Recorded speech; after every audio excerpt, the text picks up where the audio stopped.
Well, hello, listeners. Welcome back to the Writing Your Resilience podcast, the podcast where we talk about how storytelling doesn't just save lives, it sets you free. I'm your host, Lisa Cooper Ellison, and I'm so glad to be back with you after my summer hiatus. I hope you did something fun while I was away.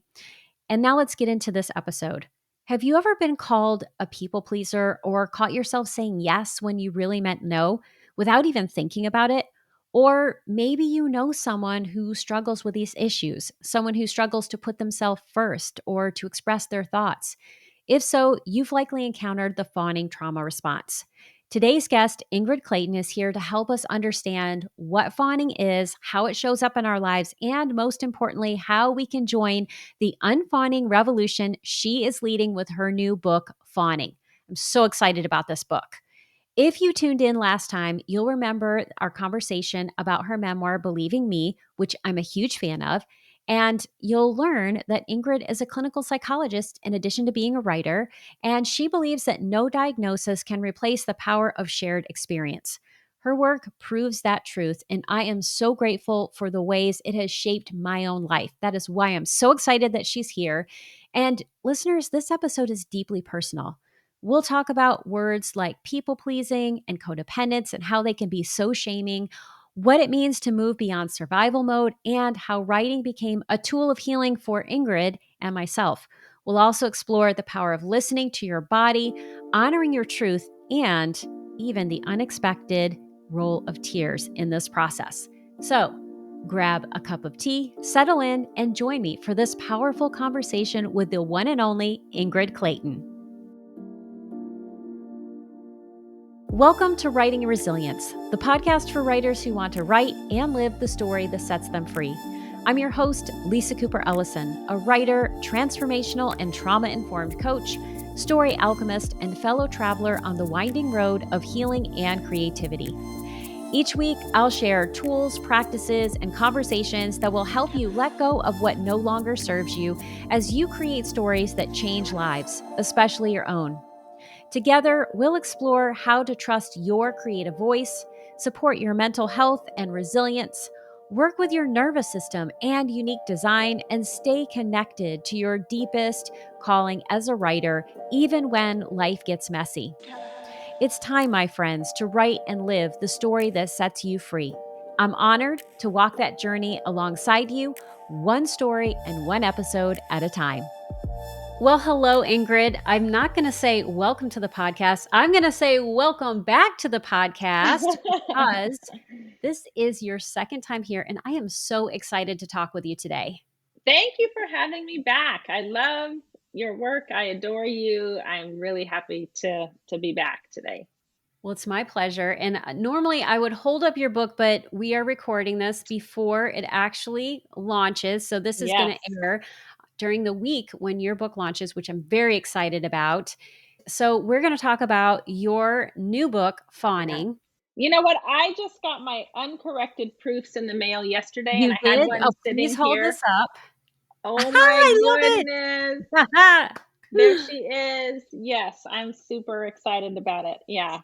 Well, I can say as an early reader, your book is a must read for anyone who has complex PTSD or knows they have the fawning trauma response. But I would also say that I think it's essential reading for everyone because we all know someone who operates in this way. And one of the things I want to talk with you today is about these terms, people pleasing and codependence, and how your work has been personally helpful to me. But before we get to that, I'd love to hear from you and what you would like us to know about fawning. Well, to me, the fawn response is an extension of what most of us know of fight, flight, and freeze, right? When we talk about the trauma responses. And I would agree. I think anybody can and should read this book because it's really just a map of different ways that the body seeks safety and that it does it in reflexive, unconscious, just really instinctual ways that happen in an instant, right? And so particularly when we're talking about relational trauma or just living in the hierarchies that all of us live in, right? The body sort of knows its pecking order. And if you're not at the top of that food chain, so to speak, the body might not go to the fight response because Yes. it knows actually fighting could make it worse. The people on the other side are stronger, have more power, more resources, all of the other things. And so the fawn response is broken down into sort of appeasement or caretaking in order to stay relationally safe. And when I learned about it in my own sort of crawling out from a lifetime of complex trauma that I didn't know was complex trauma, it was one of the key pieces to being able to understand where I came from, what it did to me, and why I continued to repeat it over and over and over again, because my body essentially found safety primarily in the fawn response. And then not only did I feel comfortable or could tolerate other dysfunctional environments, I actually felt the safest in those relationships and environments because it's what turned the fawn response on in me, where I felt like I had a semblance of power or agency. And that's very confusing, right? So it helped me to understand why I had this history of dysfunctional relationships and why things like, well, Ingrid just set some healthy boundaries and grow some self esteem and all these things that, of course, make so much logical sense. No one's sitting around going, well, I don't want to set healthy boundaries, right? Of course I did, but setting a healthy boundary again was moving me back towards that more of a fight response where my body was like, that's not safe. That's not safe. And so, in this lens and language of the trauma landscape and what's happening in our nervous system and in our bodies, I could finally go, oh my gosh, I make sense. I don't love to control people. I don't love making myself small and minimizing myself and self abandoning. Nobody does, right? Right. And yet we are really stigmatized and pathologized. We have been for a long time. I think with language like some of the people pleasing and, particularly the older literature on codependency, I think it elevated the shame, which is already so high, and it keeps a lot of us stuck. So fawning allowed me to drop that shame a bit and go, oh my gosh, I have a genius body that came with these hardwired instructions that are ultimately designed to keep me safe. And I can't be mad at that, right? And once I can go, okay, I make sense, then I go, and none of us are meant to live in survival mode all the time, right? Then I can start to seek a little more flexibility and find a little more space. But for me, it was only when I could drop into the truth of how this thing functioned and saved me and made perfect sense first. Yeah, and that's what I love about your book is you break this down for all of us and you do it by sharing these clinical terms, helping us understand these things, but also sharing your personal story, which almost felt like a part two of Believing Me, which is your memoir, which I also love. And that's what we talked about last time. So Yeah, you share kind of the breakdown of, okay, here's a scene from your memoir. So it's like, oh, yay, I get to revisit your memoir. Here's what I would have done, or here's how that worked. You deconstruct it for us alongside some things that happen for your clients. And for me personally, earlier in my life, let's see, 2004, I started going to Al Anon. There is a way that that language was helpful in the moment because it was something, right? yes, It gives you a framework of like, oh, this is what this is. And yet, when you talk about that shame, oh my goodness, did I feel it because it felt like I had a choice. I was choosing to be a people pleaser. I was choosing to be codependent when that is absolutely not the case. These things were happening at that automatic brainstem level before I even had a chance to go like, wait a second, what did I just do? that's right. And they worked, right? They were, in fact, the solution. And so now we're being blamed and shamed for having a solution that keeps a lot of us stuck in the same cycle. Like, well, maybe I need to try harder. Maybe I need to surrender more. And for me, that actually just creates more of a need for the fawn response because now I'm trying to get better. And I put better in air quotes because we're not actually feeling better, but maybe we appear better for the group or for our therapist or for other people that are wanting us to be better.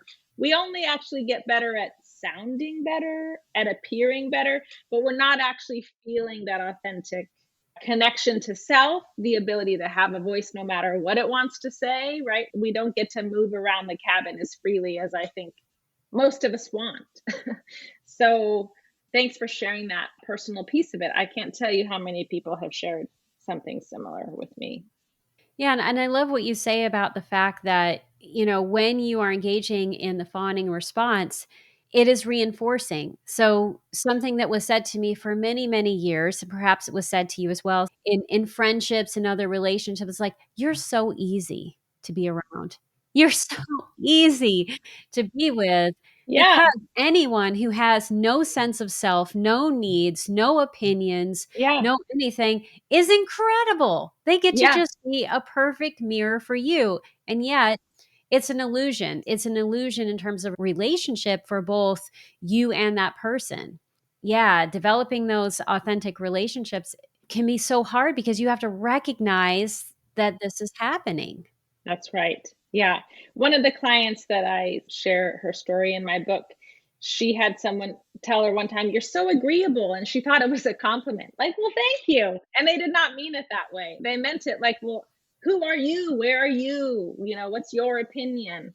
But she was really raised to sort of go along to get along and to be the cheerleader for everybody else and put a smile on her face, like so many of us. It never actually occurred to her that that wouldn't be anything but a compliment. And it was this like, oh, what if I wasn't so agreeable? Right. And for a lot of us, that question, even as I say it, it ignites this anxiety. It ignites this like little bit of fire, like, oh no, right? I'm going to get in trouble. That's my thing. I'm going to get in trouble. It's going to go bad. We're guarding against something very real. That's actually the work, not just trying to like march through and sort of do it differently and act like we have all of these choices, but it's to go, what is actually in the way of that? What is it igniting in me? Can I, even in this moment, notice that just saying that out loud brought a feeling of terror in my body? And can I be present to that? And even sharing it with you, it sort of takes away some of the charge, it takes away some of the shame, puts me back in present time and place where I realize I'm not going to get in trouble. I'm 50 years old, right? But that's not the first thing that's going on. It just feels real. That's the thing about trauma, right? And with complex trauma, what we've known about PTSD for so long is that when a combat veteran hears fireworks, they are back in combat. It is happening now. Yes. And with complex trauma, just this idea of me having more of a voice, of me engaging in potential conflict and having an opinion that someone might, I'm back in active combat. I'm back in the active combat of my house where having a voice, having an opinion, it made things so much worse, right? It made things so much worse. So I don't know. I feel like that's the piece that I want people to understand who maybe don't have this feeling in their own bodies is that this is what we're up against. Mhm. There's a reason it's a trauma response because it feels like life or death in our body. These animal instincts that make so much sense when we look in the animal kingdom. You don't want the animal to stop and go, am I being ridiculous right now? Right? Like maybe I'm overthinking this. No, the animal just bolts, right? Or they freeze. And our bodies do the same. They do the same with fawning. It's just immediate, it's instinctual because we feel threatened. And there are so many reasons. And I tried to sort of highlight a lot of them, but there's no way I could speak to everything. There's a lot of reasons that a lot of us feel threatened all the time. Yes. Yeah, and I love that you're saying that because that idea of it feeling like life or death is certainly something I'm very familiar with. I recently had to say no to someone, and logical brain knew no is the right response. But I had that sense of, oh my gosh, if I say no, I'm going to get in trouble. I'm going to get killed in some way. I'm going to have some sort of catastrophic thing happen. Yes. And I had to work through all of those feelings in order to get to the place where I could just say no. And then the person was like, great. I know we never see that coming. Right, we never see the fine, "Thank you, I'm really glad you're clear." We Right. never think about that. It's always this catastrophic stuff that's sitting on our shoulders, Yeah. and I work with a lot of writers who are working on really tough stories, Yep. and, your memoir was a really tough story that you worked through, and the last time you were here, we talked about the writing process and what that was like for you and getting feedback and revision. But I'm curious, as you went from that book to writing about this book, would you have such a strong voice? It's so clear. And I love the way you lay it out like this. I'm wondering what it was like or how the fawning trauma response impacted you as you were doing this writing. Yeah, it's such a great question. So, well, I couldn't have written this book if I didn't write the memoir first of all. The memoir was my initial healing from complex trauma of just externalizing it enough to get it onto the page so I could see the bits and pieces, right? And now we're a couple years out, and fawning was a big discovery for me in the memoir writing, right? So I'm sort of working with that and taking it into my practice and distilling these things. And I'll say for the writers that I had no intention of ever seeking an agent. I was thrilled with self-publishing. I didn't even think I'd ever write another book. I was like, there's nothing else, right? That's it. And there was an issue with my memoir that was bigger than something I could tackle on my own. And so I did end up reaching out to an agent that I had talked to on and off over the years, who was just so kind that I knew I could ask for help. And I did. And in that conversation and revisiting my memoir, she said, Big Publishing wants a book on the fawn response. And just as my body can light up with terror, it can light up with a sheer knowing. And that's what happened. I have to write that book. I have to do it. And immediately it seemed I had signed with her and her co-agent and wrote a proposal for a book I'd never thought about writing, and yet I've been writing this book for 40 years. You know what I mean? It's like everything has led up to my ability to write this book. And in this kind of fast and furious process, you go through and you're shopping it, and suddenly there's 14 meetings in like a span of 10-minute time. And there's a lot of interest that was so contrary to the memoir, right? Like I knocked on a million doors with the memoir and I got all no. And what was useful about that for me in the end, what was actually so healing, is that I had to validate my own story. This is huge for fawners, right? Because we don't really have a sense of autonomy. We're constantly running our safety and experience through someone else's nervous system. Do you think it's a worthy story? Like, will you give me permission to have this voice? Am I going to be okay because you said so? And what I ultimately did with self publishing was say, I'm the only one who decides. And it was powerful, right? So this is what I'm calling unfawning, right? It's sort of coming out of this, like, well, I'm not going to keep waiting and hoping for whomever I'm giving that power to give me permission to be me. I'm just going to do it. And then from that place and that platform, I go and I talk to all these publishers, and I still had that sense of self, right? It was like, this is who I am. This is what I have to say. I'm not, if you want someone to write a traditional self help book, it's not going to be me. I'm not going to perform helpfulness, which I think a lot of books end up doing because they want to be prescriptive and give you so many bullet points and do X, Y, and Z. And yet, you and I started this conversation before we started recording with this very important piece of information, which is that your healing is going to look different to my healing, to anybody else who is listening. It's so deeply individual. And my hope was to capture that through my story and my client stories, to really teach through story and not get caught in that trap of like, let me whittle it down to the most common denominator so that someone can take that nugget. I'm going to trust the reader that they're going to take the story level and they're going to take exactly what they need, and they're going to know how to translate it to their own life, and only they can do it. I can't do it for them. But somewhere along the way, right, I signed the book deal, now we're off and running, and there's this suddenly that sense of like, I'm the belle of the ball. It starts to wane. Like you go into this like, well, yeah, this is just your another offer and it's another book, but it's this kind of book and we need you to do X, Y, and Z. And I felt like, oh no, I'm going to have to cave on all of the things that I felt so strongly about, right? This is that kind of black and white thinking that we can do, of going like, I'm either going to hold on to myself or I have to lose myself completely. And in the writing of this book was another opportunity for me to go, wait a second. I said from the very beginning, I was not going to write that kind of a book.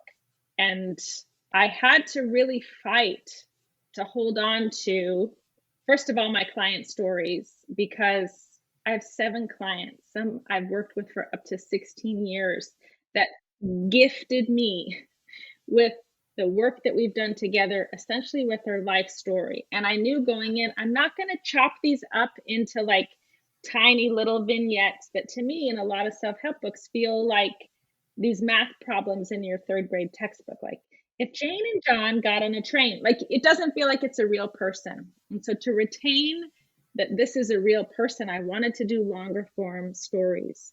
It's just one example of something I felt really strongly about. And then it seemed like, well, no, we kind of got to do it differently. And that was terrifying for me, right? I have this great opportunity. Now, maybe I'm even going to lose it because I'm not going to be able to deliver. And at the end of this process, I feel so proud that I asked for help where I needed it from people that could give it. Like, how do I retain these pieces that feel so important and meet these objectives at the same time? And I'd never done that, right? So I had to ask for help from people that could give it.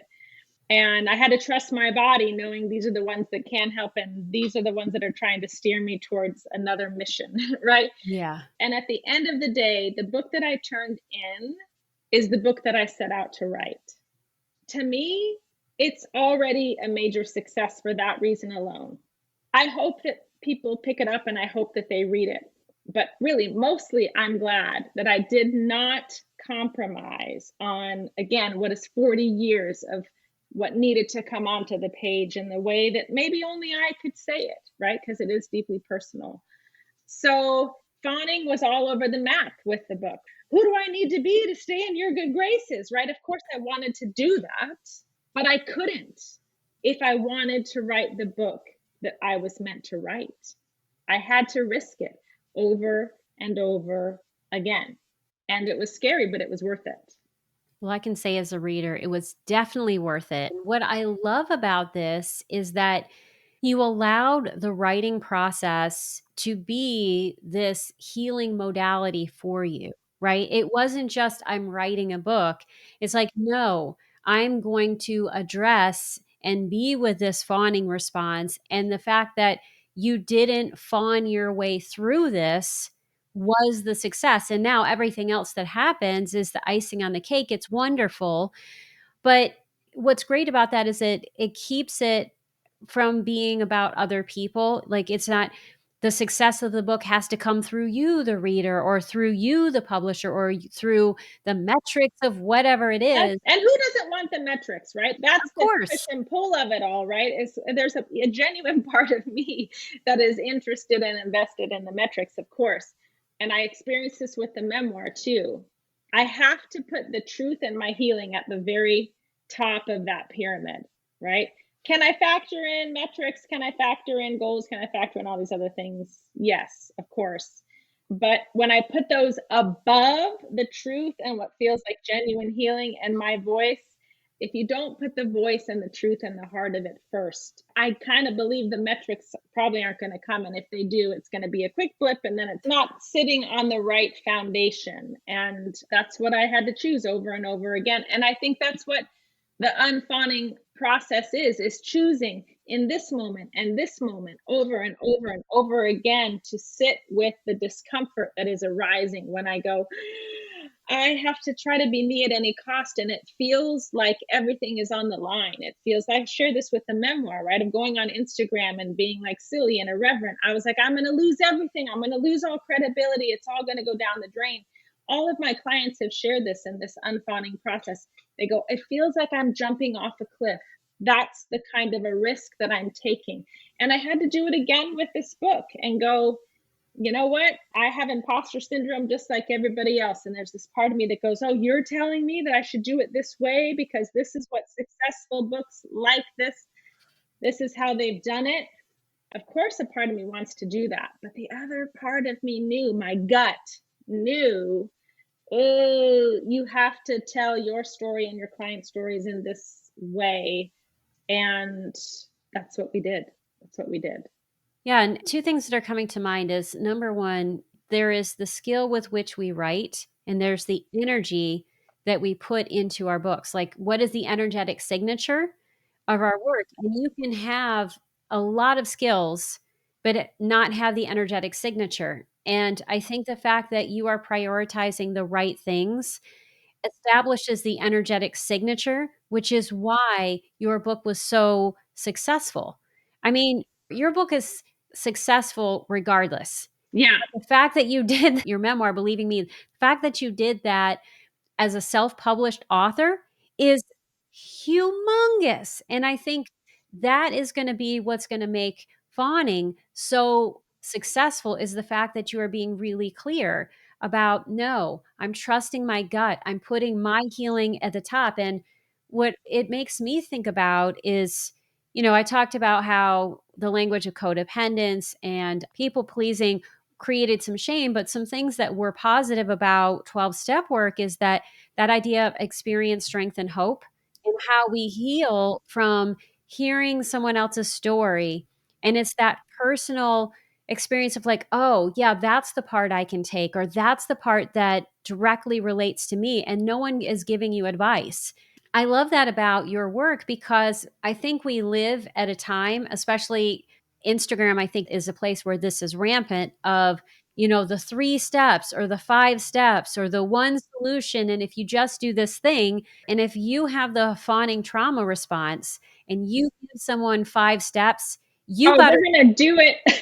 We're yeah, gonna do it. And that's, I guess, the truth of it is that I did all the things. I did all the things, including becoming a trauma therapist, a clinical psychologist, right? I read all the books, I went to all the programs, I took all the questionnaires. I did it.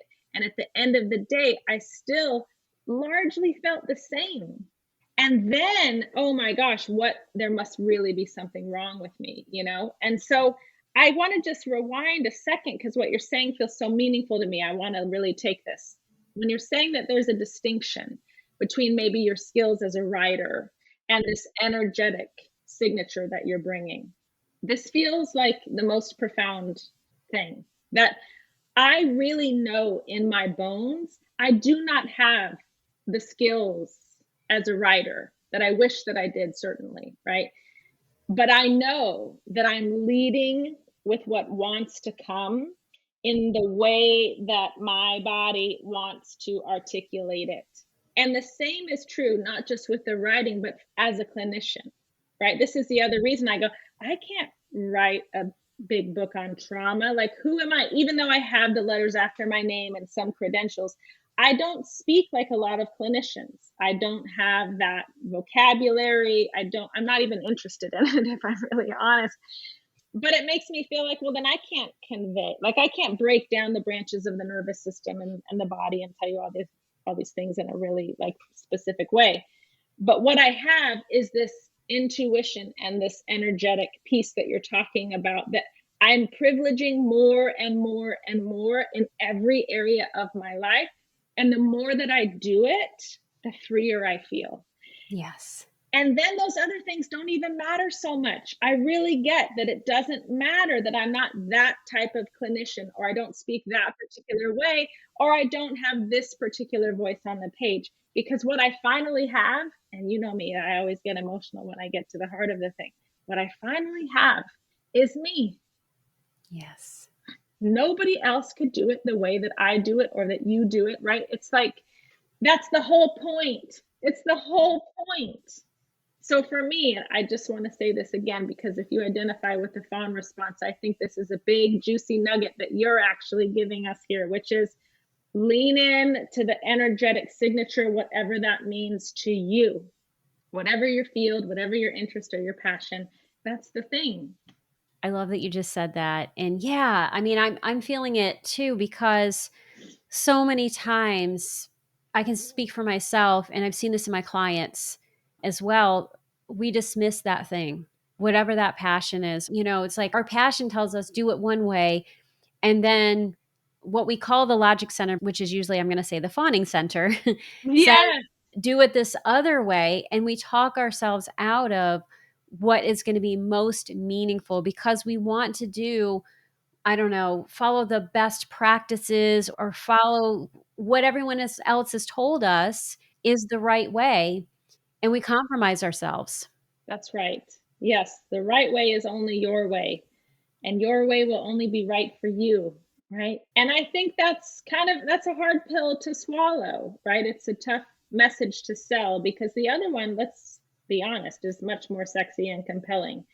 Who doesn't want to hear, oh, I'm going to do these three things and that's going to like free me forever? I want that message. I wanted it so bad I tried the three things. And yet, this one where you jump off a cliff and you trust that if your body told you to jump then, that it's the right jump for you at the right time, is where the magic can happen that we've always wanted. It's in that risk.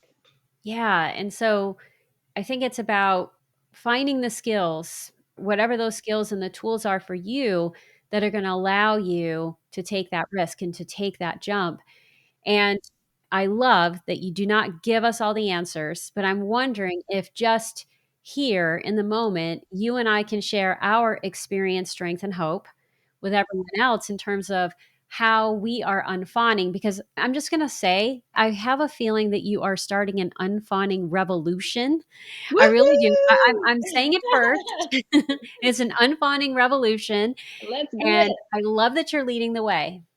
Yeah. No, I love that. I mean, I think part of what you're saying is that I am making a very clear commitment to this unfawning process, and that is a big piece of it, right? It's sort of all my work is kind of focusing in this direction, and I have the unfawning Substack, and I'm right, so the book is coming out and all these things. But how I do it, you said, I wish I could capture exactly what you said, but it made me think that such a core piece is listening to our bodies. Yes. And my body might say something different than yours, but even just in this conversation, there's been several moments where I go, whoa, like I didn't know that my body was going to do that, but it did. And when I pay attention, there's so much information there. Yes. So fawners are so attuned to other people, we don't even know that we're missing in the equation. We just automatically, we're hyper vigilant. What are you doing and what do you need? And we see things coming like a mile in advance because we're watching all of the patterns and the dynamics. And here we go. But in that external focus, we've lost this internal gaze, this connection with ourself and our gut. So starting there is starting your own revolution, your own, reclamation of self. It's like, well, who am I? And it's maybe silly things some people say, like, what do I want to eat? And where do I want to go? And how did I like the movie? You know what I mean? It's like even just being willing to sort of take those steps. But it's also these things of noticing, like that fire that came and that fear, that stuff terrified me for so long because I thought, that's not going to make sense to anyone, or I'm going to seem ridiculous, or there's this fear of how I'll be perceived. And of course, it's going to be perceived in this really horrible light. And the truth is because I was perceived in a really horrible light, right? I was told I was selfish and a liar and a manipulator, and you made it all up, and that didn't really happen, right? So for me, how I'm perceived feels very, very important, and it ignites that fawn response. Who do you need me to be? Who do you need me to be? So the genuine who I am can feel terrifying, truly, and I've seen it with my clients over and over. But the more that we make friends with that, whatever it is, and just trust it and go, I'm going to trust my body. I'm going to trust that that feeling, that nudge, that whatever it is there for a reason. And can I be with it even just a moment longer? And maybe we still judge it, but then can we be with that? Can we notice, well, now I'm beating myself up for having that thing. So it's not running from it or trying to escape it by doing it differently, but by just being with ourselves, hopefully with as much self compassion as possible. But, I never do that perfectly. So It's not all or nothing. It's not black and white. It's a very messy middle of going, can I be with myself now? No, I can't. Okay, I'll try again tomorrow. I have lots of opportunities, but that comes to mind. Just listening and noticing, which is also the language of the nervous system. It's not thinking, it's not going, well, I know, or I'm going to figure it out, something else that I've always tried to do. It's not cognitive, it's a noticing with the senses. What do I feel? What do I see? What do I hear? Right? Even as I say that, I just took a spontaneous deeper breath, which means I'm moving into greater regulation. Just talking about leading with noticing in my senses created more regulation in my body. Yeah, I'm going to take a deep breath too. Yeah. Yeah, I love that you're talking about really connecting with the body and figuring out what the yeses and nos are at that body level, whether it's the clenching of a jaw or a burning in the gut or any of the other experiences. And I think I've worked with a somatic experiencing person for a number of years, and I can get deep into a story, and then he'll pause and say, hold on, how does that feel in your body? Or did you notice this swimminess behind your eyes? Or did you notice that you left the room in a way, even though you're still telling me the story? So the more I get clear on not just what my body sensations are, but what are the yeses and nos inside myself, I found that's been really helpful. And I've started learning about human design, which is, this way of looking at yourself. And by the time this comes out, I will have had someone on the show who is a human design expert. So that will be really exciting. And what I found is that we all have yeses and nos in different parts of our body. And what was helpful for me personally with the human design was to know that my yes and no comes from my sacrum. So, like a little below my belly button. That's generally people who have the makeup that I have, that's generally where it shows up. Mine's a little bit higher, but what I noticed is that as I've been doing some other work, I often don't have connection with that part of my body. So I've really been working to develop this connection with that part of my body in order to find that yes or no. And the other thing I've been doing is it's a little bit like parts work, is that I have a fawning part of me.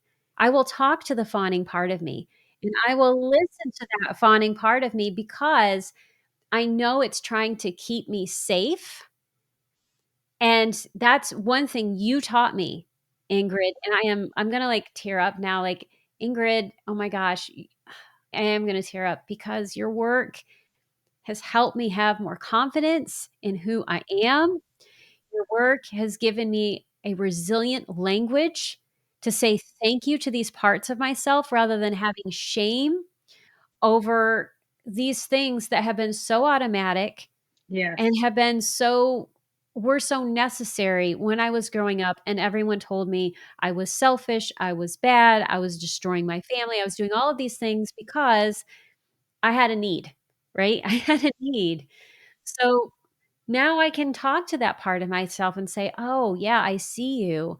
Oh, I see how you're trying to help me. How can we work together?" Versus me trying to push that part of myself away or deny that it exists. Oh my god, this is my favorite thing of all time. That's exactly it. I believe that fawning in the parts work lexicon is a protector. It's just a protector, right? And it believes that we need protecting all the time, and it's not willing to risk getting hurt again. And when we can engage with it as a part, as a protector, we can be curious, like, what are you afraid is going to happen? And usually it knows. It knows exactly the thing is. And then we go, okay, ooh, right? Like we not only connect with it, we allow that part to connect with us. And when the fawning part can feel the rest of me and can realize, oh my gosh, she is 50 and she is all these other things and she's done all this work and oh, I feel your capacity and oh, yes, you have taken that risk and I can see that. Only then will the fawner go, okay, I can let you take the wheel this time, right? But not until that fawning part feels safe enough to do it. And to your point, it's not by like beating it up with a stick and being like, get out of here, right? It's like, it's by going, I see you, you make sense. Thank you. Yes. Thank you for always coming to my aid, right? When I think about that, I go, these parts that came online to protect us when no one else did, these parts that came online to protect us when we legitimately asked for help and were victimized instead, how can we then turn to the part and say you're bad and wrong and what the hell is, you know what I mean? It's like this was the thing that showed up when no one else did. Right. I have so much gratitude and reverence and awe, quite frankly, awe that our bodies, again, without our consent or figuring it out, found a way. They found a way. You know, we didn't go into this specifically, but it reminds me that fawning is a hybrid trauma response. So it's one part fight, flight energy. It's very active, in other words, right? It's mobilizing. It's like, I got to lean in here. I got to manage their mood. I got to manage their perception. I got to caretake. I got to do all these things. The other half of that is the hypo arousal. It's the disconnect. It's the dissociation. This is where the self abandonment comes in. What I would say is that for me, I think that it's recognizing the both parts, that active part, and then also that disconnecting, divorcing part, that they're happening simultaneously is important because it doesn't just look one way. And so I think that sometimes can be the most baffling piece of it is that we think, oh, I'm going to understand this because it's going to be fight or it's going to be freeze. It's going to be one thing and it's going to look one way. And it doesn't. Yeah, it morphs us into whatever we need to be in that moment, right? And so the way that I talk about that in the book is that I think I was talking about the genius. The body knows that it can't lean too hard into the active mobilizing because it's going to make things worse. But it also can't shut down completely because it has to keep navigating this environment. So it's threading this unbelievably fine needle where it's merging both of those things simultaneously. And so, you know, if we look at the animal defenses in terms of the shutdown, animals will actually play dead. They go limp so that they can just hang in a predator's mouth to hopefully still survive. Fawning is playing life. That's what it is. And I so it love it. looks differently depending on the situation that you're in any given moment, right? It's why even after writing the book, sometimes I go, how do I define it or talk about it? Because it manifests so differently depending on the individual. It's also why having a variety of client stories was so important because each of them has a different experience of fawning, and yet you ask each of them and they go, yep, I'm a fawner. One of the things you said that is important is that it's not that it looks, different for each individual. I think it looks different depending on the situation. That's right. It looks different for me depending on the environment that I'm in and the relationship that I'm in. And I tried to spell that out even in my family of origin, that my relationship with my mom looked more like the classic codependency of the caretaking, of sort of loaning her, endowing her with even my own capacity, hoping that one day she's going to get it herself and then things are going to be okay, right? It was like I was leaning in towards her to try to compensate for her absence. With Yes. my stepdad, I was still fawning, still managing the relationship, but it was leaning back because he was closing in and he was coming for me. And I learned to like, you want me to sing a song? You want me to be this kind of a person, right? It's the shape shifting piece that I talk about as one of the signs and symptoms of fawning. It's sort of like we become what the situation calls for. And it was two very different things between my mom and my stepdad. Both of these were fawning. Both of these were about sort of managing the gap, the space between me and the other person. And I was the only one who could figure out, my body could figure out what that meant. What is the need that needs to be met, right? Very different, but similar mechanism. Yeah, and I think that's some of the stuff that you do so well in your book, and in all the other things that you share is that you break these things down for us so that we can begin to say, okay, oh, it is this complex response. It is both active and passive in certain ways or hypoactive.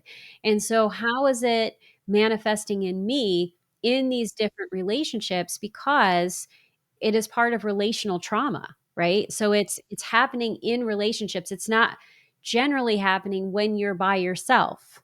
Yeah, that's right. one of the stories in my book, she's as one of my clients was this, she's a phenomenal solo rock climber, right? And there was this moment in our work together where she goes, I know why I loved climbing all by myself, because it was the only time I didn't have to fly. Yeah. She found a way to go be in the mountains, and it's just her and scaling this giant rock, and it was the most connected to herself. Like, she couldn't fawn, nobody else was there, and it was such a relief. Yeah, so it's a relational trauma response, and we're, most of us, in relationship to varying degrees of all kinds, all day every day. So it's going to look different. At work it looks different than at home, than your best friend, then on and on. And I love how you're sharing those stories in your Substack. One of your most recent ones was a work story. And so I love how that augments what's happening in the book. And you and I could be talking for the next 5 I hours. I know, already know I it. I can't know. wait to meet you in person one day. We are gonna have so much fun. It's so strange that we haven't. Like, it wouldn't have I occurred to me that know. we haven't. That's unbelievable. Yes. I know. It feels that way for me too. I'm gonna end with a question. This is a new practice for me. So, I am becoming an Akashic Records reader. For those of you who don't know what that is, that's just gaining access to this higher consciousness that has access to all of the different possibilities. And so I've been asking it, what is an additional question I need to ask my guests? And so when I was doing this work earlier today, they said, ask about tears. What is the role of tears in this work? And so I'm offering that to you. And I know it's coming from left field, but I know that you have an answer. And as we've been talking, something has also been coming to me. So I'm really curious to know what you are thinking. Well, this is just what's coming to mind right now, right? I obviously haven't thought about this at all, but I love the question. I love it because you're trusting your own process that you're meant to bring this question. And then to me, I go, well, then I meant to answer it. I feel excited by that. So thank you for trusting your process in that way. It happened in this conversation today where something really strikes me as true and important, and I get deeply emotional about it. It's happened in so many interviews, so many times where I get struck with this like emotion, and the tears are the first thing that wants to come. It's happening again now. I love that I feel so connected with myself, and that in almost any context now I can access this level of emotion because I know that it means I am so deeply connected with me and connected with you at the same time. And for relational trauma survivors, that is so scary. It is so scary. And so, to me, I think a lot of the time, the tears are signaling a depth of connection with self, and in this case with other, when I'm able to acknowledge it and not like swallow it down and that's not appropriate and this is a podcast and I need to keep going. It's sort of like, in a way, when I think about that, that would be like swallowing down and brushing away the magic, the possibility of genuine connection and feeling. I think many other people would answer that same question in many other different ways, and I'm noticing that I'm going, "Oh, that would be smarter, that would be more interesting." But this is the truth of my answer, and so rather than second guessing it, I almost just wanna, like, zip it and go, "That's what came." That's what came in response to the question. What came was beautiful. It was also a reflection of what I was observing in you as we were having our conversation. And it was also a heart connection because I was finding that that's true for me too. It may not be true for everyone, but there are a lot of times when I can access those tears, I am also accessing some truth inside me. The tears are a trust. Yeah, because there's a depth of feeling there. And if part of fawning in particular is this disconnect from self, like, I'm not allowed to feel, that's not safe. I'm curious what you're feeling. So to feel that depth and then even share it through tears or through articulating that I'm getting emotional, it's very vulnerable. And honestly, I hope I never lose it. I hope I never get over, like, or that I've talked about all of this enough, but I don't think that will happen because it's not about the content. It's about running the content through my experience in this moment and through your experience, what you want to share that makes it so alive. It means I'm alive and that I'm sharing my humanity with you. I think that's what a gift that is. I'm so grateful for it. I love that that was the question, too. I'm sort of really struck by it now that I think about it a little bit more. I'm grateful that that was the question. And I love your answer. And I love that we have this trust between us, that we could both be emotional. And I did something different. There are a lot of times where I'm okay with tearing up, but sometimes I worry that I'm not saying you, but someone else, that this person may not be comfortable with it. And so I've learned to say, I'm going to cry for a moment, or you're going to see tears, and I'm okay. I love it. I can trust that my emotional experience is acceptable. That's right. It reminds me one of the stories that I share in the book. This client, Sadie, that I've worked with for over 10 years, she recently got engaged. And this was like, I mean, just the joy of all joys. And she was sharing with me and she asked if I would go to her wedding. And of course, I started to cry. And then in my crying, I then said to her, well, are you sure you want me to go? Because you know that this is going to happen. I'm not going to be able to hold it together. And it was the most loving, wonderful reflection back from her when she said, Ingrid, I wouldn't have it any other way. Oh, Right. I love that. Like, of course, she knew she was inviting me, that that was the me that was going to show up. That wasn't a surprise to her when I'm like, but then I'll cry. And she's like, yeah, of course you're going to cry. You're you. And that's the you that I want there on my special days. And what a beautiful exchange of love. Oh, You know, so beautiful. And I think we're going to let that be the beautiful note that we end on. But before we do, because everyone who's listening to this conversation, I hope that it has touched you in some way as much as it has touched me. And then, because you're touched, I want you to go out right now and get a copy of Ingrid's book. yay. And I love that cover. It's so beautiful. Oh, So I love the cover too. Thank you. I think that's an act of trust when we get a cover design from someone. That one is as good as the cover that you chose for your memoir, Believing Me. Oh, thank you. This, they hit it out of the park. This was all Putnam's team, and it was their first try. And I saw it in my agent, like everybody, we just said, that's it, that's the one, right? Like, I just love that it holds both this really active, bold, sort of like, yes, we're showing up, but we're also fading away at the same time. And I don't know, the colors actually make me really happy. And yes, it comes out September 9th. So I hope people will go and get it today so it shows up on your doorstep or you pick it up at your local bookstore. But, you know, as an author, pre-orders are everything. So whenever you're hearing this, just I really appreciate your support of the book. And then also just come find me in all the usual places, Instagram, Substack. It's all just under my name, Ingrid Clayton. And we'll share the journey together, this unfawning revolution that you, like you said, I love that. Well, and I'm going to give people 2 tasks as part of the unfawning revolution. And those 2 tasks are, don't just buy a copy of her book, review it. Review it on Amazon and Yes. Goodreads, because that Yes. is how other people find her book. Also, especially with this book, make sure that you order it from your library so that people who cannot afford copies have access to it. And if you have extra funds, maybe consider buying a copy that you donate to a women's shelter or someplace else where someone who really needs this book, who is in a situation that feels untenable, has access to this gift. That is the wisest, most beautiful thing. Thank you so much. I want to just carry that in my pocket everywhere and share your words because I love that.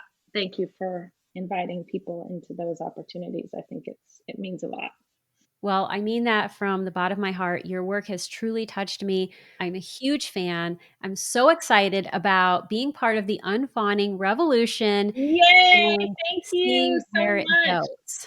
Oh my gosh, I adore you and your work. From the minute that we connected, I was like, she's the real deal. Anyone who has the pleasure of working with you, they are so, so lucky. And I'm lucky that I get to come back and have this second conversation. So thank you for having me. You are oh so welcome, and thank you for being here. And I'm giving you a virtual hug right now. Yes, I'm feeling it. Back at you, sister. Thanks so much for listening. If you'd like to learn more about Ingrid and, most importantly, buy a copy of her new book, Fawning, please see the show notes for this episode. But before you go, I would love it if you would text the show if you're on Apple Podcast or Spotify, or leave a comment on YouTube with the answer to the following question. How are you going to join the unfawning revolution by honoring your own needs and speaking up in your relationships?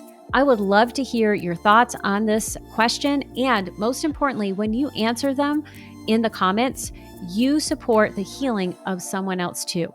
So please be sure to do that. And speaking of thoughts on the podcast, I want to give a special shout out to Catherine Seppings and Oasis Jones for your enthusiastic support of my episode with Dr. Ramni Durvasula, and to Rebecca Sandoval and Wendy Kennard for sharing how much you loved my episode with Lara Lilybridge. Thank you so much for reaching out to me. Your comments made my day, and I am so grateful to hear from you. And listeners, I would love to hear from you too. So until next week, remember that your story matters, and as you work on it, you change lives, especially your own. That's it for today's episode. Thank you so much for listening. I couldn't do this podcast without your support.